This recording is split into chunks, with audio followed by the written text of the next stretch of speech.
Hey, what's up, all Wrestling Force viewers? I'm Owen Finch, and I'm the Wrestling Force champion. I just can't find the belt at this moment.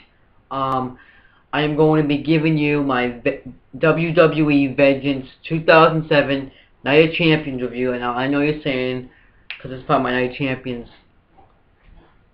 reviews, Owen, this isn't a Night of Champions.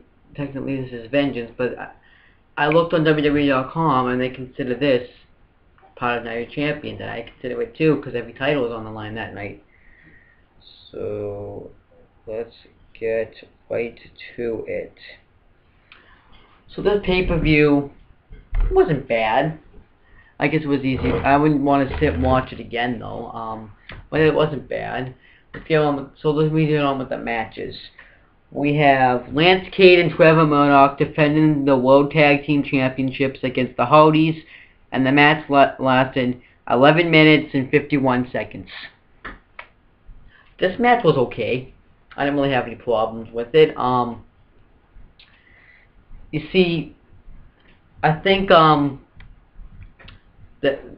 match itself wasn't bad. It's just it was like okay to watch. It was a good match to sit through. I guess it was a good way to open the show. So this match wasn't really that bad.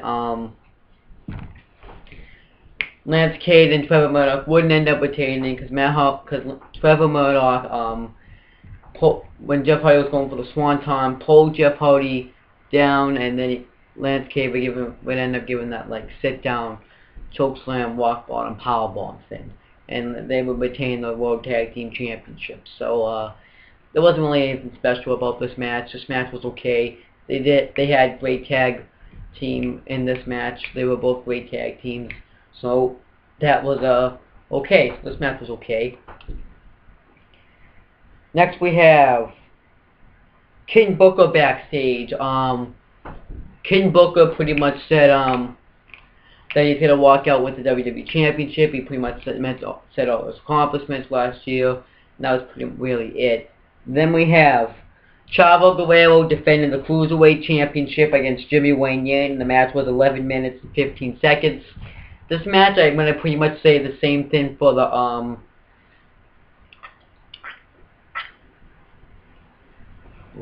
tag team match. It was okay. It was okay match. It was easy to sit through.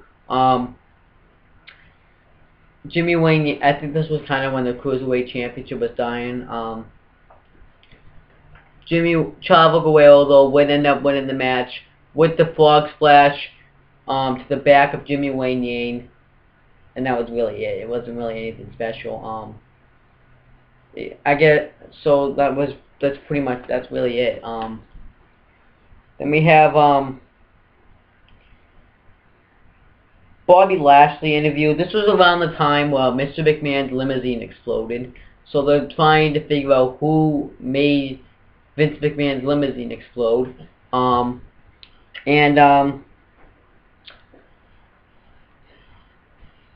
Lashley said that he didn't do it, even though he did strip him of the ECW Championship, but it was Vince McMahon was there tonight to see the look on his face when he wins the WWE Championship. Then we have CM Punk versus Johnny Nitro for the ECW Championship, and this match was 10 minutes and 3 seconds. Now, this is at the time, like I said, Lashley got stripped of the ECW Championship because he was drafted to Raw. They didn't have an ECW champion. I didn't watch. I only knew about SmackDown at this time. I didn't know about Raw or ECW. So I don't really know exactly what went on, but I guess they had like qualifying matches, and Punk I guess qualified beating someone, and Benoit qualified. But unfortunately, this was actually the last night, I think, when they actually mentioned Chris Benoit. You didn't get Chris Benoit.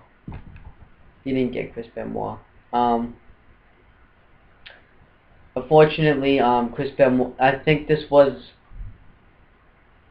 either the day before or the day after Chris Benoit passed away. I think it was the day before. I think the day before he had passed away. So, they needed to find an opponent for CM Punk, and they do mention that Benoit's not there for personal reasons, so they got Nitro. I think this match would have been better, and Benoit and Punk would have had an epic match. I think that match would have been match of the night. But they didn't have a bad match either. I think everyone was just so negative because they wanted Benoit, and Benoit wasn't going to be there. They were just so upset. But they didn't have a bad match, though. Punk and Nitro at the time worked well together. Nitro did his springboard knee that he usually does to Punk. He did like a sick backbreaker into a neck breaker. Punk did a great kick too. He did the knee. And he went for the bulldog, and then he went for the diving clothesline he usually goes for. Missile clothesline, I'm gonna call it. Misses. Goes to the other side. Shoulder to the gut of John Morrison. He couldn't get back in the ring, and Morrison did the Moonlight Drive off the ropes, which is pretty much like the rope DDT Orton does, but it's like a rope Moonlight Drive. And not Morrison, Nitro.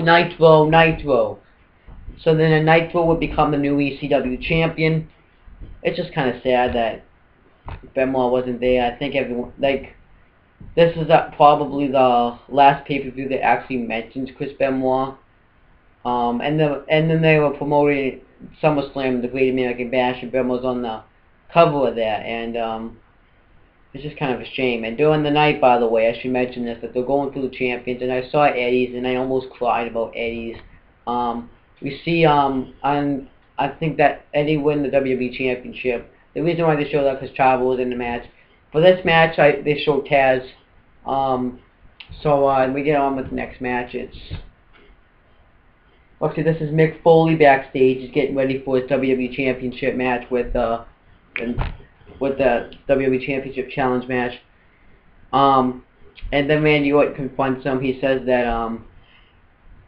I heard you suffered a concussion at the hands of Umaga, and I ended Michaels, and because this is at the time he was getting back to his Legend Killer persona.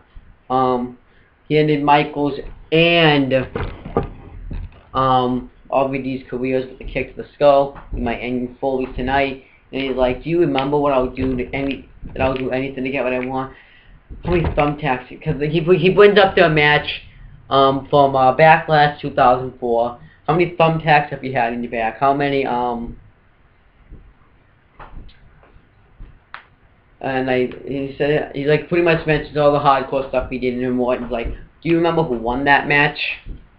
Then he pretty much just tells him good luck tonight, and pretty much it. Then we have Santino Marella defended the Intercontinental Championship against Umaga, and this match was 2 minutes and 35 seconds. This match was a squash, except Umaga got disqualified for punching him too much in the corner. This match was pretty much a squash match, though. Umaga completely dominated Santino. That's all I really have to say about that. This match wasn't really that. It was just a squash match. That's all it really was. But that's pretty much it. Squash. Next we have MVP defended the United States Championship against Ric Flair, and the match was 8 minutes and 40 seconds. This match actually wasn't that bad. MVP and really knows how to work a match back then. MVP should have, I'm going to say this right now, I don't think I ever got to say this. MVP should have been a World Heavyweight Champion. I don't know why they never gave him the belt. He could have ran great with it. As a heel. Not really as a face. I think when they turned him face, that's kind of when he started to get fucked over. MVP would have been a great world champion. He would have been he could have been like the next face probably of the WWE. I like to kind of compare him as like a Dolph Ziggler, kind of. Because he always says, I'm better than you, and Dolph Ziggler's saying that he's better than everyone. And he's like, you will never be better than me. And MVP, I think this is an MVP was at his best too, because he beat Benoit for the United States Championship. He had that great feud with Matt Hardy, and actually he also had a great feud. He had a feud with Kane. He beat Kane in a street fight, a cage match, and he beat him. I remember because this was like the second SmackDown I watched to become the #1 contender to the United States Championship. He beat Kane. Then he would go on. He would to beat Batista. He feud with Ray for a little bit. And then he would lose the title, but then he would win. And he also won the tag team championships with me. So this was really MVP's year. I don't know why they didn't just fucking give him the belt. I thought that's actually why they took the title off him. But the MVP though really worked great in this match. I think Ric Flair was a perfect person to really get MVP over because he had just beaten Benoit. MVP was red hot. He did a great kick to Ric Flair actually from the win. When Ric Flair was on the apron, he kicks him and he goes right on the barricade. And then he gets busted open when MVP does some elbows to him. Then Ric Flair starts to feel it, does the figure 4. MVP grabs the ropes. Then he stuns Ric Flair in the eye, gives him the playmaker, pins Ric Flair and retains the United States Championship. And this match wasn't that bad. I think Ric Flair was a great person to put him in the feud with. They would feud again at the Royal Rumble. And I'm not going to mention who wins for when I do that review.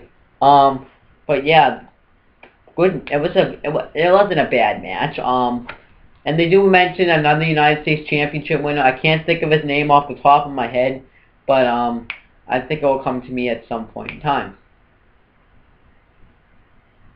Then we have John Cena interview. John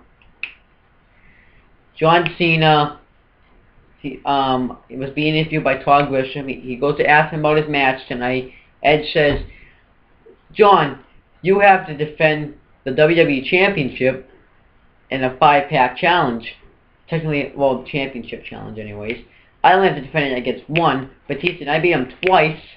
And then Batista's out of my life forever."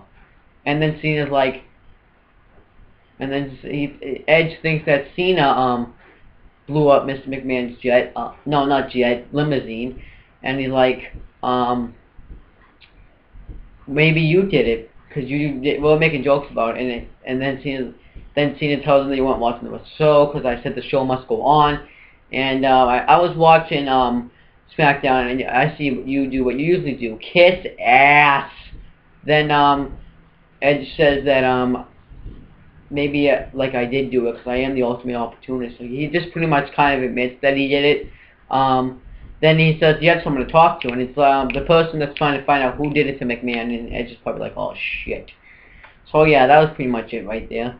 Then we have Deuce and Domino defending the WWE Tag Team Championships. I'm not going to name the opponents quite yet, but I will mention that this match was 6 minutes and 29 seconds. So they come out, Ricky Martel and no, it wasn't Stan, I think it was Stan Stansky. I don't remember who it was. Well, they talk trash about them pretty much, saying that it smells like an old washed up. They're saying that they're going to defend their tag team championships against whoever they want. It's like an open challenge pretty much. And they ended up facing they have it right here, Sergeant Slaughter and Superfly Jimmy Snuka. And this wasn't really like a good match, but it was a good moment to see these two team up. They ended up losing though when Snuka gave the crossbody to Deuce, and Deuce pinned Snuka. So I guess and if you guys don't know, Deuce is actually Superfly Jimmy Snuka's son. It was good that he put his son over. They would attack him after the match though. And then the Ricky Martel and Stan Stansky, I think his name is, I don't remember his name, came and made the save, and that was pretty much it. It wasn't really anything special. Then we get Edge defending the World Heavyweight Championship against Batista in a last chance match. And this match was 16 minutes and 50 seconds. Well, Edge is coming down to him, and he shows disrespect. They show Harley Race as a champion. He shows complete disrespect to him. Batista comes down and he shakes his hand, shows respect. Now, and then the match starts. Now, in my opinion, I enjoyed this match. Was not bad at all. I enjoyed this match for what was supposed to be the last encounter. What ended up happening was Edge and Batista went at it for a little bit. The first match was part of it kind of boring. Then I see Edge go for the submission, but it has a submission on Batista. Batista goes for a Samoan. It's like an arm hold. Batista goes for the Samoan drop, and I think he hit. I don't know if he hits it or not, but you see him fall. You see Edge fall, and like, did he hit him? But Edge still has the submission on him, and I thought that was great. Then we have both men knocked down. Batista's showing a little bit of a comeback. Then we have Edge low blow Batista, where he goes for the Batista bomb. Then he leaves the ring. We thought it was going to be over. Teddy Long makes Edge go defend it again. If he gets disqualified, he loses the belt. He takes advantage. Spear. You didn't think Batista was going to kick out, but he does kick out. Goes to use the chair. He realized he can't use the chair. Actually, before that, you mentioned there were pinfalls and they were close. Then Batista hits the spine buster. Batista goes for the Batista bomb.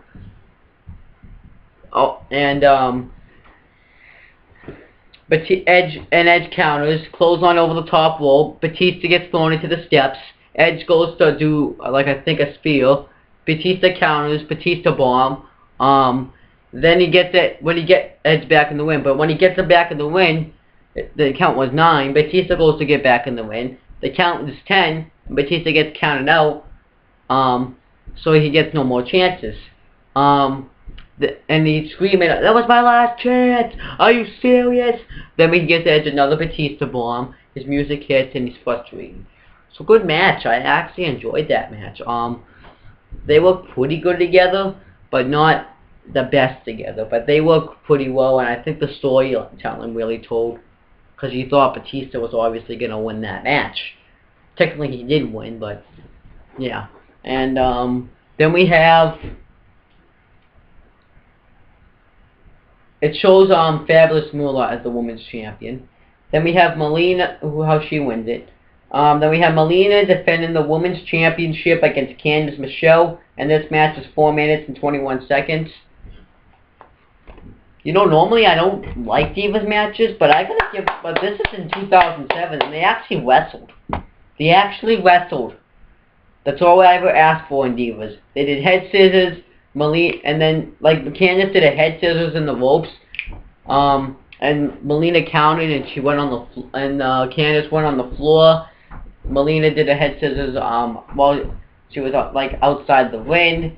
Then it kind of got blown a little bit. Then Candice, then Melina did a move and she got the ropes. Then Candice did a kick and it was over. But I can't. And then the match, yeah, the match was over. But like I don't remember everything about this match, but it was a good match to sit through for once for a Divas match. And Candice ended up winning the belt, and that's pretty good. That's actually pretty good. Candice wins the match and becomes the new women's champion. Why not? So that's pretty much all I have to say about that. Then they recognize JBL as a champion, and they pretty much just say, and he has them say like a bunch of positive things about him as he's welcoming him. Then we have John Cena defending the WWE Championship against Bobby Lashley, Mick Foley, King Booker, and Randy Orton in a WWE Championship Challenge match.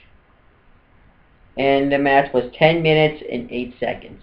So not the longest match you thought. This match, people hate on this match, but for what the match is, it was okay. Like, it wasn't the best match ever, I admit. It didn't live up to the standards I thought it was going to live to. Actually, I actually would admit that the promo package was better than the match. I would admit that because they said a champion is this and that and stuff. They all pretty much say what a champion is. But this match wasn't that bad. Lashley did like an awesome suicide dive to everybody in the match. Then King Booker throws Mick Foley into the steps, knees first. Then Randy Orton does a neck breaker to Lashley, goes for the RKO. Doesn't hit it. Cena FUs Lashley through the ECW announce table. King Booker and Cena fight a little bit. Then Foley comes in and gets the sock, and can't use the sock. And then Foley grabs a chair and hits Cena, Booker, Lashley. Orton ambushes him, does the punt to Foley. Lashley spears Orton.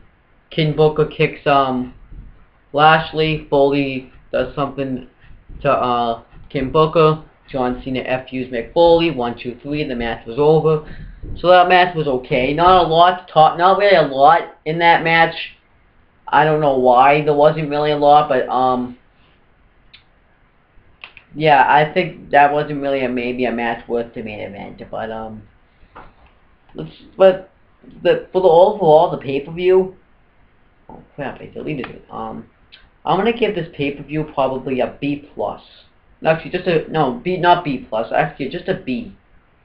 The reason why is because some of the card was weak, and I think the main event was kind of and that Santino match. But for match of the night, though, I'm gonna actually give it to Edge and Batista. They actually had a great match, and they didn't do a bad job having it. And for the worst match of the night will definitely be the Intercontinental Championship match between Umaga and Santino. It was just really a squash match. Alright, that was just a squash match. That wasn't even really a match. So that is pretty much it, guys. And I want you guys to subscribe to this channel. It really helps me a lot when you do. And I want you guys to that's pretty much it. Actually, that's really all I want you to do. I'm gonna be coming out with my I just started school again, so my videos are gonna be very limited, pretty much now. But I want you guys to tomorrow I'm gonna be giving out the Best of Raw and SmackDown DVD review. Friday I'm gonna give out probably a WWE Superstars and TNA review. Yeah, I'm gonna try to cover some WWE Superstars. Saturday and maybe SmackDown and maybe SmackDown as well.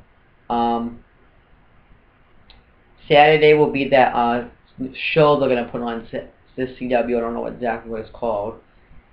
And then I think that's all I can really cover. So that's pretty much it, guys. Peace out.